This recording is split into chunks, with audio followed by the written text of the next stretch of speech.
We've been coming to Benidorm for almost a decade. I absolutely love it here. If you can't have a good time in Benidorm, you can't have a good time anywhere. All life is here. Yeah. There's something about the mix of sunshine, sea breezes and all-inclusive buffet that keeps bringing us back. You don't need money. This holiday's inconclusive. They come to get drunk, eat too much and burn their piggy skin in the Spanish sun. With the 10th anniversary approaching, we're on location as the 10th series is filmed.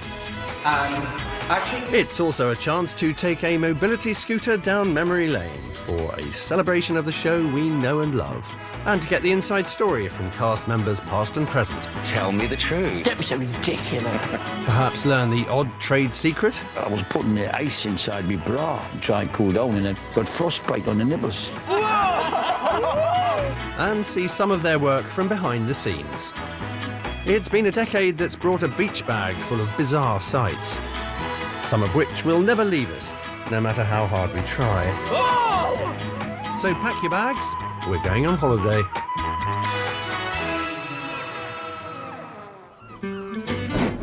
A short hop from Alicante Airport sits Benidorm.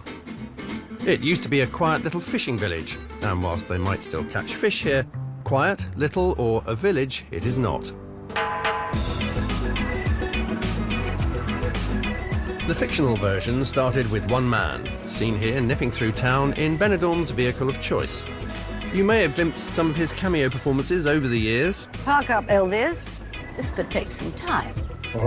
There was Elvis the driver, over-friendly tourist at airport, Excuse me, you don't want to share a cabin to Benny, do you? Benny? Benidorm. in fact here he is again, this time in the title sequence. His real name is Darren Litton, and he's the show's creator and writer. 10 years on, he's going to give us a little tour of Benidorm and show us some of the locations they use for the show. And where else could any day in Benidorm start but by the pool? And Sol Pelicanus Hotel has a pool that you might just recognise.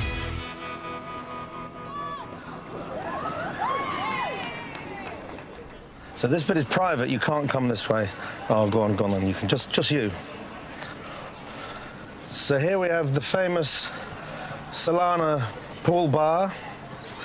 When we first came here to try and find where we were going to film the series before we even started shooting, we walked around this corner and I just went, that's it, that's exactly it. Even the sort of, you know, the coconut matting sort of roof of the bar and the swim-up part here, where we've had lots and lots of scenes.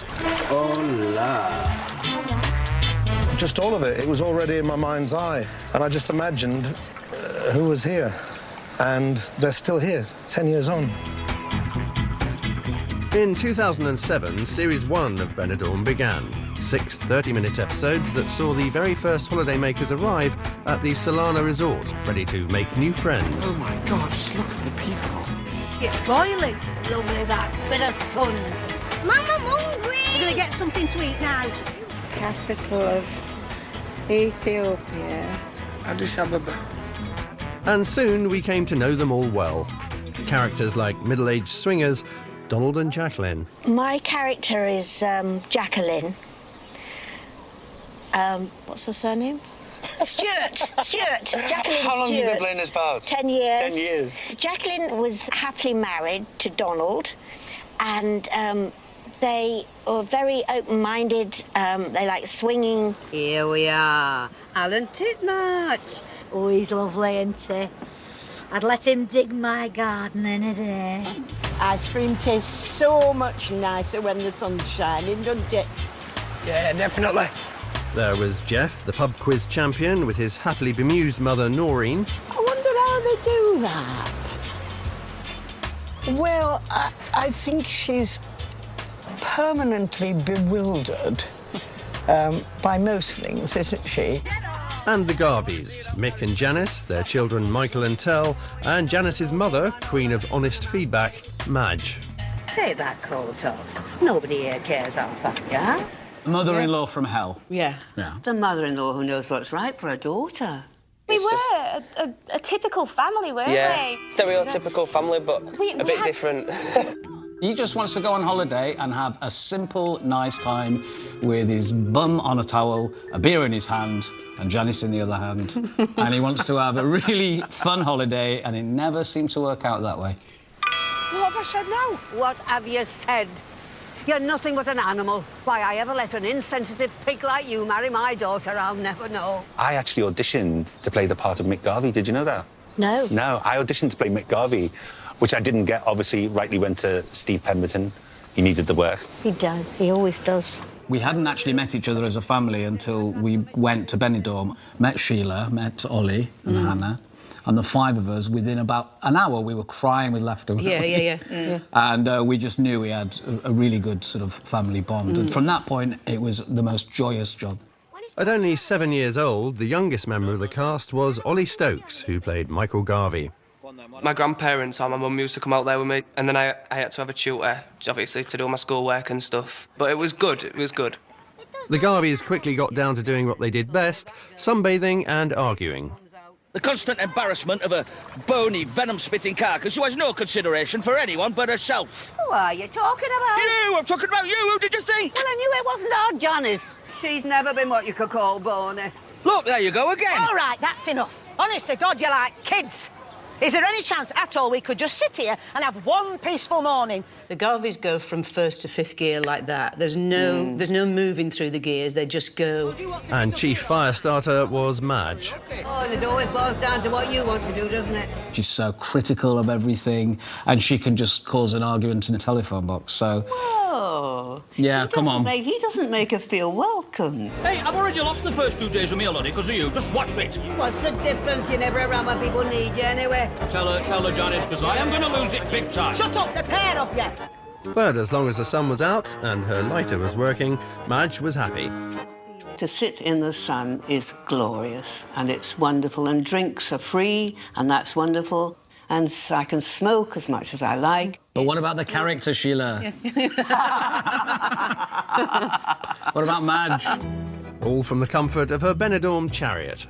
I couldn't drive the thing straight, and I was bashing into doors, bashing into furniture, breaking everything apart, and so I had to have lessons. I won't be spending it in an empty Spanish bar on my own, crying into my gin and tonic, like you.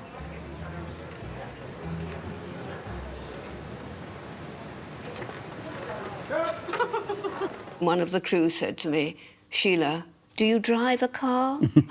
And I said, "Of course I do." He said, "Oh, God." Like that. The Solana resort might not have been to everyone's taste. The rum is disgusting. The food is atrocious. The people are revolting. I don't know how many stars on TripAdvisor it would get. Our manageress Janie often struggled to manage. Why is this bar not open? Because the useless sod who works here hasn't turned up, and if you see the dirty, greasy head get out on the town, you can tell him he's sacked. I think she says she can't get the staff, but I think she's got, like, a little soft spot for Matteo. But Matteo's soft spot was usually reserved for the holidaymakers. I'm gonna miss you so much, Matteo. Hey, come on. No tears. They're here 1 week, you give them everything they want for a week, you probably sleep with them on the last night, and then you squeeze a few tears out. And as they walk away, you go, next. Hola. Benidorm was beamed into our nation's living rooms. For those who'd been there, it was like welcoming an old friend. And for those who hadn't, it was a window on a whole new holiday experience. Once you've been there a couple of days, you don't do the double take anymore. You go, nope, there are 3 Wonder Women walking past me, and that's... And they're all men. And yeah. We've seen the hotel where they filmed the pool scenes. It's time to hit the beach, where, in a curious twist of fate, they shoot the beach scenes. And here we are at the beach. And here we have the cable ski. We did have Janine being unceremoniously pulled off, if I can use that expression, by a speedboat, and it looked very, very dangerous. Of course it wasn't, but it is one of those moments where I write a scene and I say, oh, that'll be hilarious, and then think, how's that going to actually work? Okay.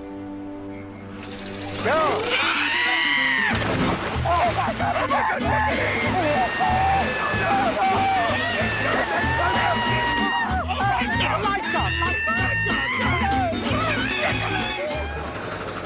The beach has been the location for some iconic moments over the years, never more so than the finale to Series 2, where Madge was on the verge of saying I do to Mel, a successful businessman who'd melted her stony heart. Mel and Madge got married here on the beach. I remember being on one of the bars and I was sitting writing the last episode. We'd got here, we'd started filming, but I hadn't finished the last episode. That's happened quite a few times over the years. And there was a paraglider, and it just went along as I was sort of envisaging the scene. So I just wrote it in. We are at the point of actually making the vows. To love and to cherish till death do you part. Suddenly, from the sky, appears, as if by magic, Johnny Vegas.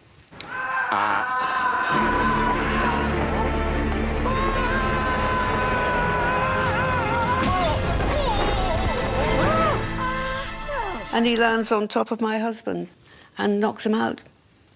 Who are you? That's the vicar, Mel. You've had a bump on the head. Who are you? Mel, don't panic. It'll all come back to you. You remember Madge, don't you? We realise he's lost his memory. Mick thinks if he's had one bang and there to lose his memory, then another bang might help him get his memory back. It's Yeah. perfect logic. Perfectly logical. Come and sit down for a minute. What do you think you're playing at? I was trying to get his memory back. Sort of daft thing my son-in-law would do, of course. Lock him up and throw away the bloody key. What are you doing? I was trying to help him. We're the only family he's got. I'm being taken away in handcuffs, and then it ends with this brilliant shot of Madge running after the ambulance in a wedding dress. Oh, I do love a good wedding.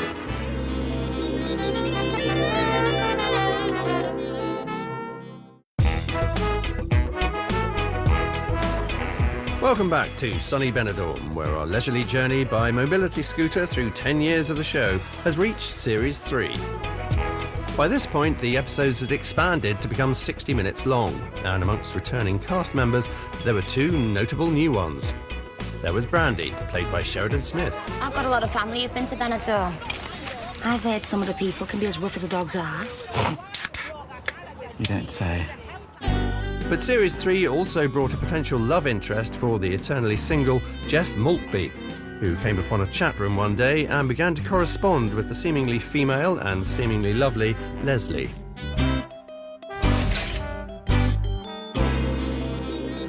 Well, I met Darren and said, I love the show. I said, it's great, you know. And he said, well, would you like to do one? Well, by this time, I had a few beers. And I said, I'd love to. And he said, well, what would you like to play? And I said, well, you know, something people would never expect. It was my first scene, so nobody knew who this character was going to be. And Johnny actually said that he didn't want to see me in the gear, because he'd been warned. He didn't want to see me until we actually turned over. Come on, Jeff. Don't mess this one up. You never know, she could be the one.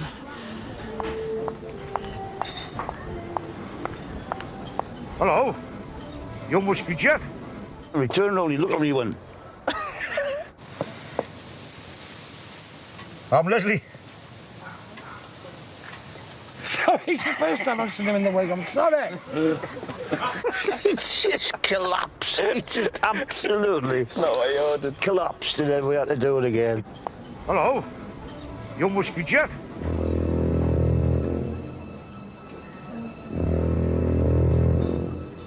I'm Leslie.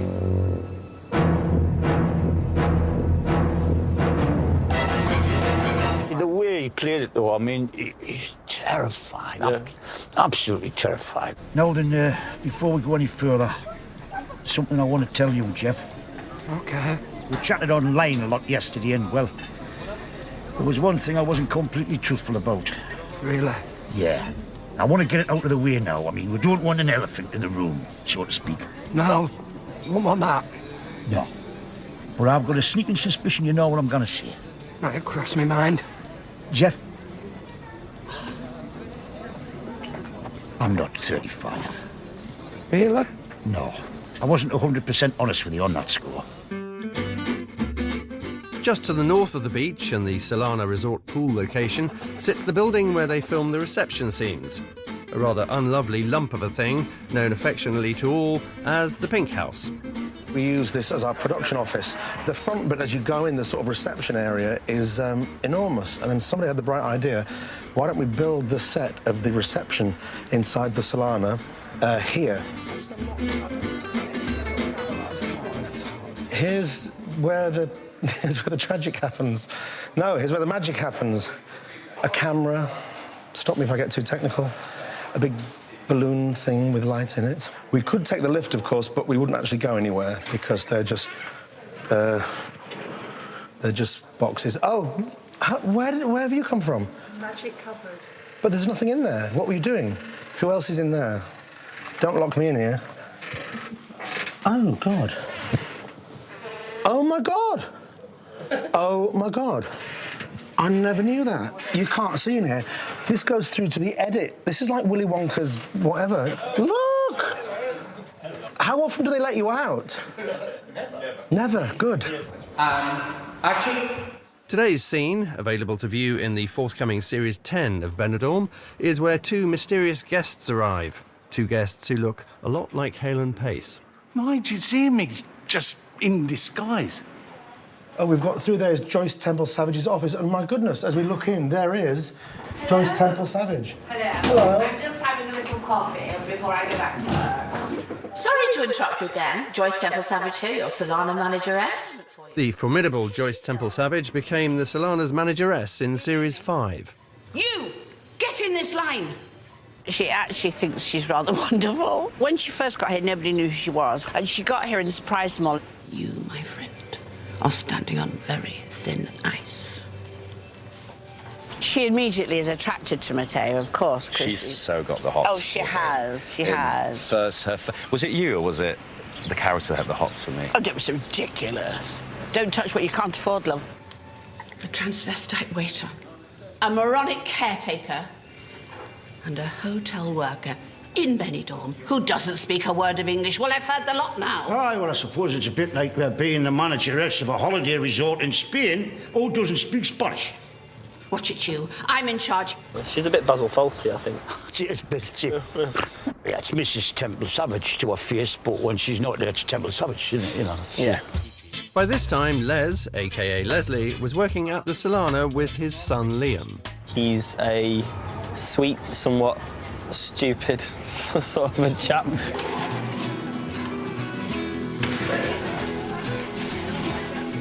But he's got a heart of gold. And Leslie was cutting quite a dash around the resort with rollerblades and a new cocktail menu. One large honky-tonk and one regular witch's tit. Lovely. Thank you, Leslie. How are the new cocktails going down? Oh, choppy, man. It's a man, really, in the wrong clothes, I suppose, but he doesn't see it as that. Is he gay? Is he not gay? Well, I'm not sure. I think he probably helps him out when they're busy. I've nicked it, like you do. You nick everything, don't you? So I've nicked the laugh from Tommy Cooper. Dick Henry, you know, he couldn't walk, so I've got the walk from him. There's a lot of Les Dawson in him. I mean, I used to struggle with my weight. Used to? But for some reason, when I hit 40 last year, the weight just fell off. And ever since then, I've been lucky enough to maintain my schoolgirl figure. So I've just nicked the ball, hopefully. Definitely. And had a bit of fun with it. The Solana has always been an all-inclusive resort. It's an opportunity grasped with both hands by many guests. All-inclusive! But a regular character by this stage was Noreen's daughter Pauline, a lady who liked a drink or two, or 12. It's like, how many episodes in is she go? Oh, there she goes, off the wagon. Falls with a great bump. I can't read that. Played by Selena Griffiths, Pauline's on-screen inebriation is made all the more impressive by Selena's little secret. I'm completely teetotal and always have been. You just observe, and I've had a lifetime of having people get absolutely bladdered. By this point, the Solana had its very own hairdressing salon called Blow and Go. run by the larger-than-life Kenneth Dubeck, a man careful never to let work get in the way of a good time. When is your next appointment? Oh, will you go away? Look, believe me, love, with split ends like that, it's not an hairdresser you need, it's a crash helmet. What makes Kenneth tick? Food, mainly kebabs, good nights out, late nights, one-night stands, waking up in skips. He's got great stamina, yeah. I mean, I think partly it's because the alcohol never leaves his system fully. I mean, it's just constantly flowing around. Before long, tension began to grow between the ambitious Joyce Temple Savage and the maverick that was Kenneth Dubeck. We've had the most fabulous bit of news. You're being transferred to Faliraki. I am just... By the end of Series 5, the situation escalated dramatically. It was one of the best scenes ever to film. I mean, it's reminiscent of Alexis and Crystal having a scrap in the pond in Dynasty. They don't like each other, and they're really up for a fight any given moment. This time, I just wasn't having it, so I confronted it. I mean, it started off with a little tete-a-tete, which kind of grew into a pillow fight, which kind of grew into me pouring sangria overhead. I do not wish to have a full-on cat fight in the middle of reception. Don't you? Well, I bloody well do.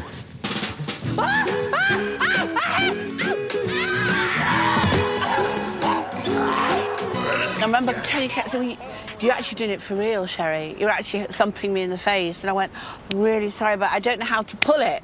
So the stunt coordinator there said, right, come on, I'll show you how to pull it. So it's like that, you know, and you don't touch somebody. Kept going, no, you're actually hitting him now.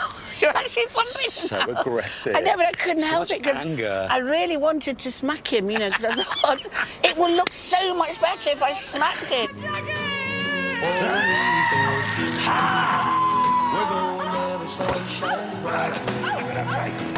As the fight moved to the pool, there was a brief attempt to drown each other. Oh, Kenneth, he has, how do you say, lost his plot.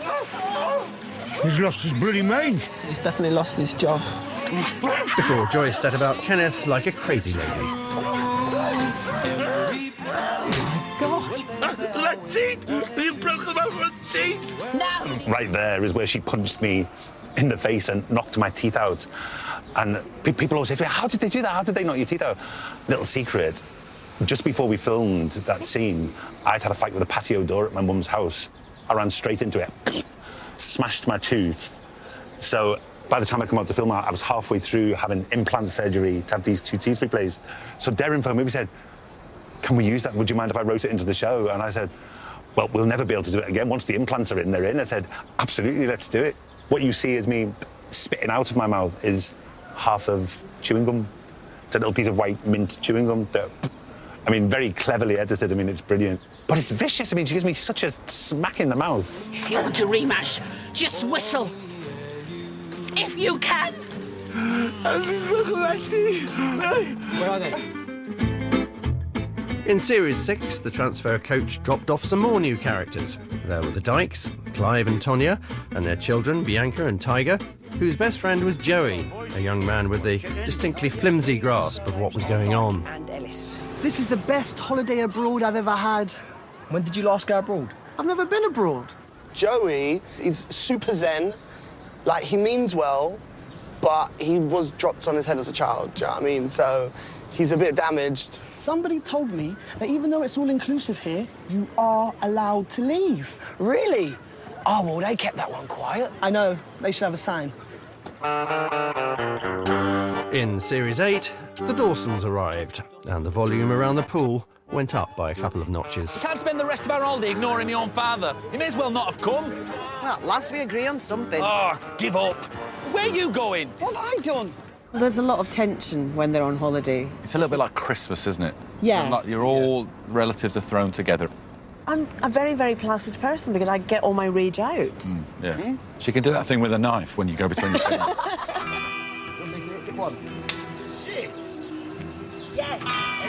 And stoking the fires of discord for Billy and Sharon Dawson was almost always Billy's dad, Eddie. If you say sit one more time... Oh, forget it. I don't do it on purpose. It just happens. It seems that whatever I do, Sharon disagrees with it. And she thinks I'm an horrible old sod. And the family was complete when Sharon's mum Loretta arrived, a grandma from hell, stretching the definition of the word cougar to the max. She's a woman who enjoys herself, and she enjoyed herself that night, as I remember. It was maybe a little bit unfortunate that it turned out to be with one of her grandson's best friends and that she did come across her grandson along the way. She's my grandmother. The simmering tension between Sharon and her father-in-law could explode at any time. For example, there was the day when he took on the role of his granddaughter Jodie's swimming coach. Can you swim? No, not really. No, there's only one way to learn.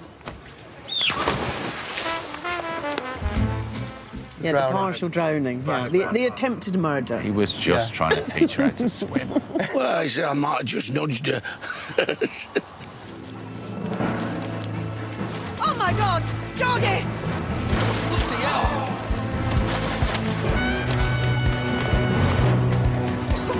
I'm here, darling. Don't worry, I'm here.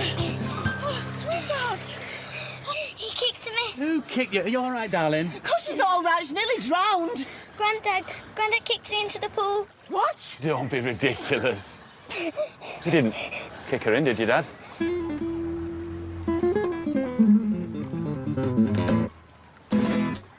Well, I might have just nudged her. What? Come here! Oh, no. Come here! No. Let me at him! Look, get off me! I'll kill him off!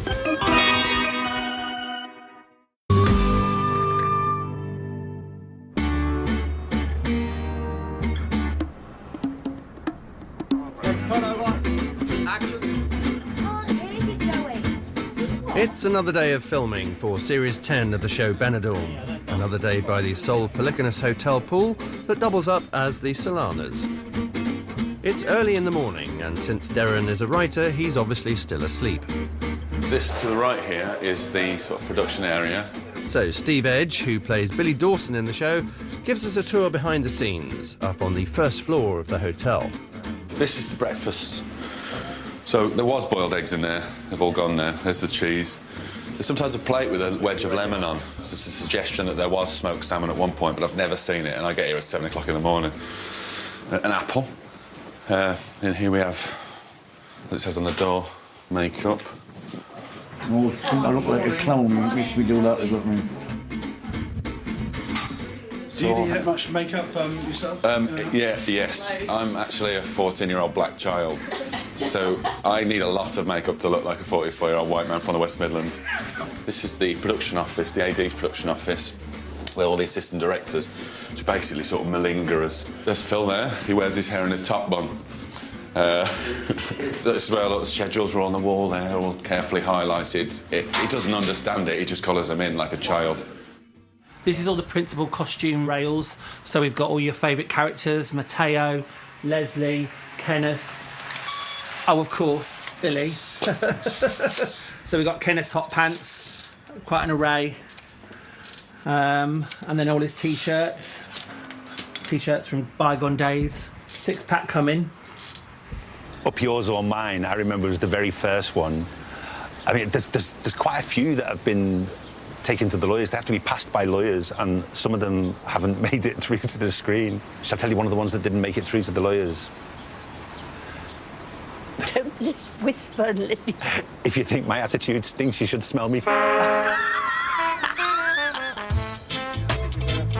Actors always tell you that even though their job looks rather easy, they're actually working really, really hard. It's not something you hear too often on Benidorm. They're forever spraying suntan cream on you, but I've been here 2 months, I'm as brown as a coward's trousers. Our favourite days were if we had no dialogue. I shouldn't say that really, should I? But and we could just lie on the sunbeds in the back of shot. Steve would try and read a book. Janice always had in her handbag a Rude Mills and Boone. Yeah. After Hours, they were called. After Hours, and they yeah. are quite racy. They constantly have our nose to the grindstone here. People think we have fun, but we never do karaoke. We never get drunk. We never go to the beach. It's a nightmare. I'll be back in 5 minutes. Wherever filming takes place for Benidorm, there will always be fans, and the pool is the best place to get some snaps and hopefully meet some of the stars. You don't go to Paris without seeing the Eiffel Tower. You don't come to Benidorm without seeing Sherry Matteo. Houston. They're your bread and butter, really. If they weren't there, we wouldn't have a show, would we? And I think you've got to sort of give them a lot of respect. And the other thing you've got to remember is that they're on holiday, you know. Look who I met, you know. So they want a photograph, you know. And you know, so we always give them time for that, you know. They do call you by your character names, and obviously a lot of them say Billy, but a lot of them just say Dad. And when there's a kid swimming in the pool going, Dad, you go, I've never been here before. You are not my son. I get all the groping. I get hands down my back, down the front, down the side. I get licked, kissed on a daily basis. If I'm sitting there, my mother is visiting, and this stranger just comes up and goes. That's usually me, though. We'd all just arrived to start filming Series 9, and we all went for a drink up in the Old Town. And there was probably 10 of the cast there, out with the crew. And then all of a sudden, around the corner came 10 versions of us. It was a stag and hen party, all dressed as us. So we had this brilliant photograph taken of us next to ourselves, if you like. It was really, really funny. We see a lot of that. We see a lot of people dressed as us.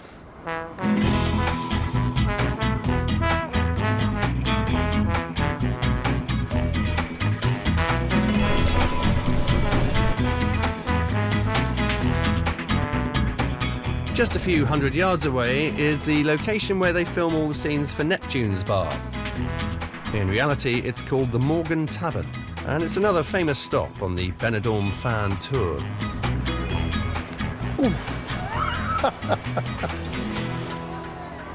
Hello. How are you doing? You all right? Yeah. Very good. We followed you all over to the NTAs and all over there. Did you? Yeah. Oh, thank you. That's so kind of you. Oh, thank you very much. Yeah, we're always praising your face. And how often do you come to Benidorm on holiday? 3 times a year. At least. Really? Yeah. My grandson Amir, 4-year-old, he's told all his teachers about Benidorm, about Gay Ken and everything. About Gay Ken? Yeah, he's told them the whole lot. I've got all the tapes. You've got all the tapes? My friends, oh, bless. all the DVDs. Oh, thank you. Keep on doing it. We'll try. Very nice to meet you. Very nice to Keep meet you. watching the show, won't you? Well, that was my agent and his mother. Since it's open as the Morgan Tavern in the evening, all the filming as the Solana's Neptune's Bar has to happen during the day. And over the years, it's witnessed some memorable entertainment, much of it produced by the guests themselves. Candlelight and so forever, dream of you and me together. It was my greatest fear when I landed on my first day, and they were like, we're going to do karaoke. I was like, no, I ain't.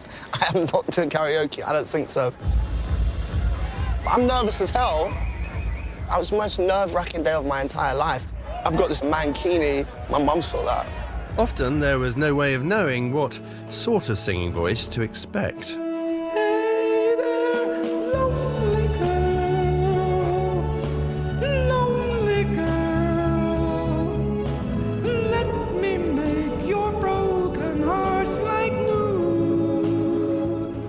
And there have been some famous guest acts too. Bananarama went down well on 80s tribute night with the help of Jacqueline.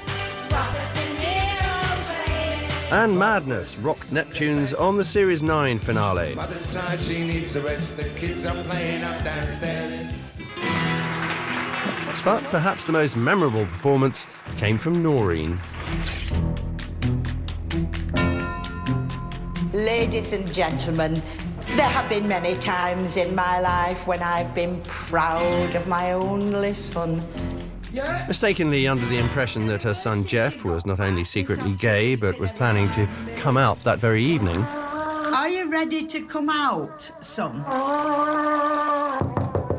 I say, son, are you ready to come out? Yes, I'm ready! God's sake, woman. She accepted that if that's what he was, and Matteo said he was, and he said he's coming out tonight, it was all a terrible mistake. He is a wonderful, happy, proud, gay man. You what? And to honour her son, she dedicated her song to him. Young man, there's a place you can go. I said, young man, when you're short on your door, you can stay there. And I'm sure you will find many ways to have a good time. fun to stay at the YMCA. It's fun to stay at the YMCA. In 10 years of Benidorm, many locations have been used in one way or another. The Benidorm Palace has featured several times. Benidorm Circus, too.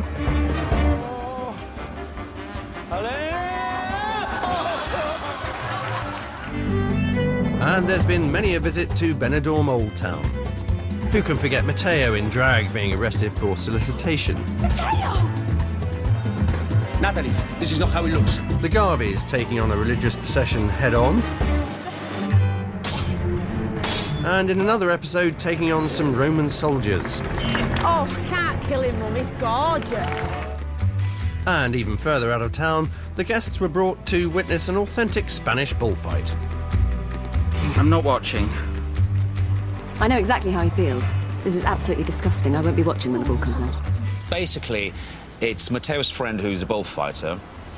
When he walks into the room, the guy's out cold. They're expecting a show. They're all looking away because it's, it's a thing, we don't want to see blood. They shouldn't be doing this. And out comes...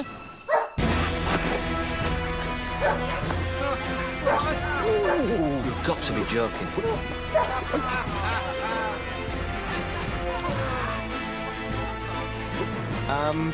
It's okay. You can look.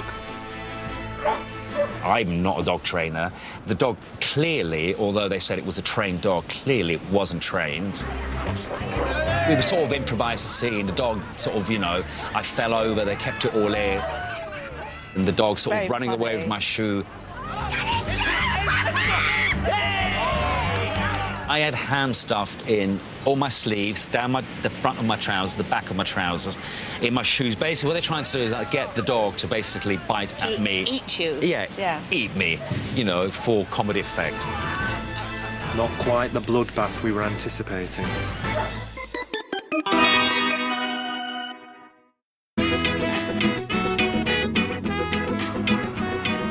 During 10 years and 64 episodes of Benidorm, many famous faces have popped up for the odd cameo. From the Crankies to Nigel Havers, many have been happy to sacrifice a little dignity for the chance to be in the show.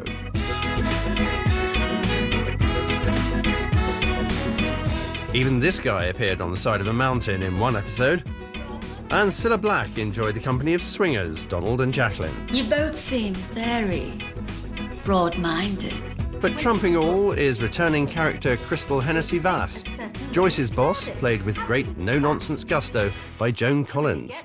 We are budget and we're proud. And the last thing that we need is some toffee-nosed social climber trying to drag us into the 21st century. Toffee-nosed social climber?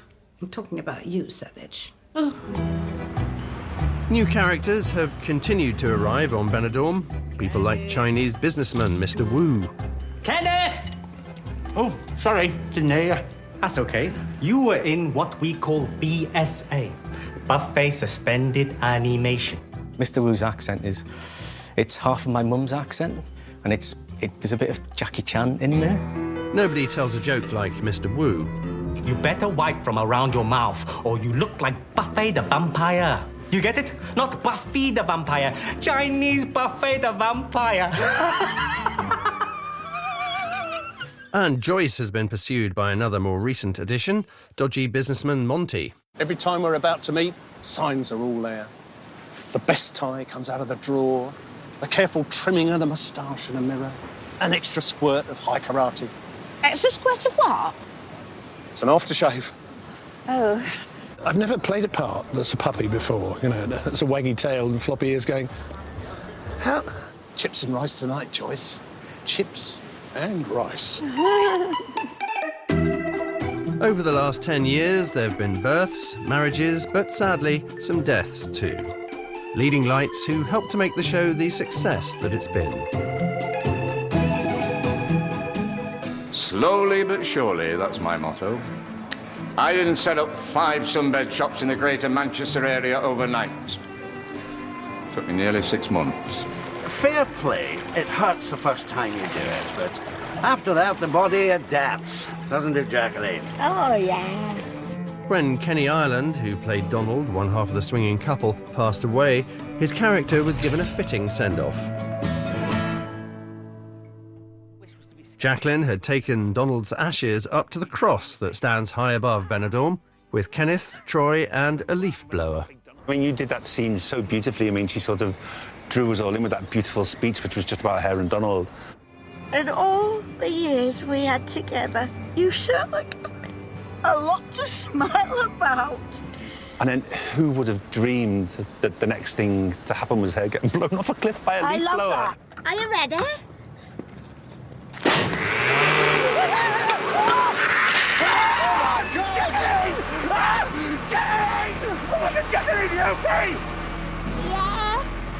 Yeah, I'm okay. And do you know who would have approved of that more than anybody? Kenny Ireland. He would have loved his send-off. He'd have loved it. Yeah. Sent off. I get and sent I off mean, even as Zen had that homage to Scotland in it. Yes. Did he get off all right?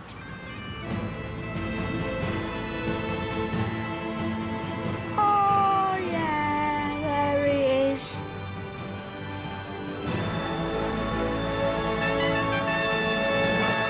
Our journey has come full circle.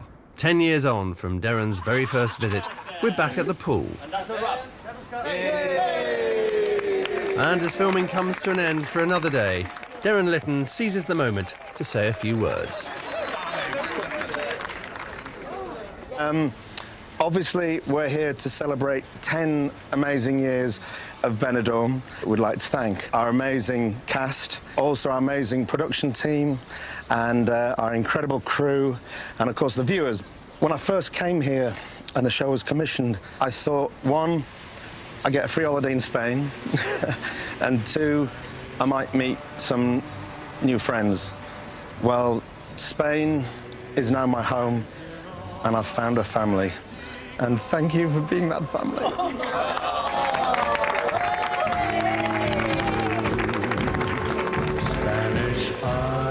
Here we go, to the sides. And one last one, cheers. Cheers.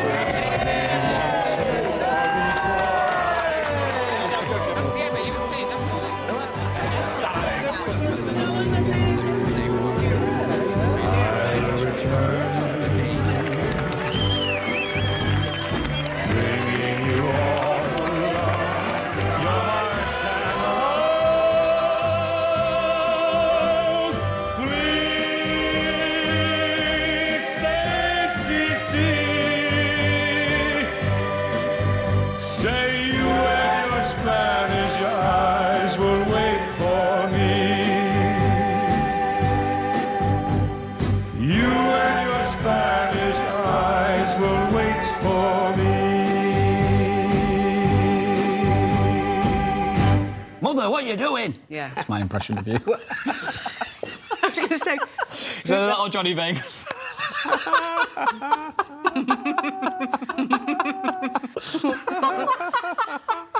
You see? Don't touch me.